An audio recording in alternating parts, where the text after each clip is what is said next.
کتاب کوئی نہ کوئی پڑھنی چاہیے۔ ایک کتاب تو ہماری تکیے کے نیچے ہونی چاہیے، جس کو جب وقت ملے ہم ریڈ کریں، پڑھیں، اس کو دیکھیں۔ کتاب کے ذریعے سے انسان کو بہت زیادہ فائدہ ہوتا ہے۔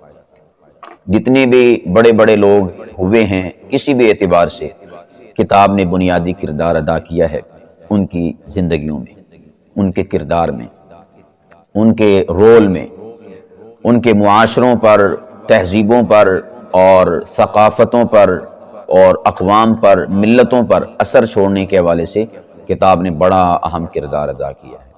کتاب کو پڑھتے رہنا چاہیے، کتاب سے کبھی بے اعتنائی نہیں برتنی چاہیے، کتاب سے کبھی روح گردانی اختیار نہیں کرنی چاہیے، کتاب سے خود کو کبھی مستغنی نہیں سمجھنا چاہیے کہ مجھے نہیں ضرورت کتاب پڑھنے کی۔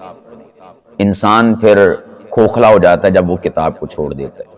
ہمیشہ وہی انسان جو ہے بڑی سوچ کا مالک ہوتا ہے، بڑے ویژن کا مالک ہوتا ہے، جو خود کو کتاب کے ساتھ اٹیچ رکھتا ہے۔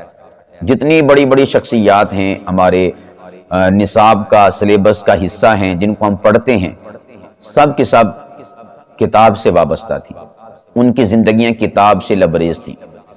ان کی ہسٹری پڑھیں، ان کی کہانی پڑھیں، ان کی بایوگرافی پڑھیں تو ہمیں ملتا ہے کہ ہمہ وقت وہ مطالعے میں مستغرق رہتے تھے، کتاب سے جڑے رہتے تھے، کتاب سے وابستہ رہتے تھے، کتابیں ہی ان کی دوست تھیں، کتابوں کے ساتھ ہی وہ وابستہ رہتے تھے۔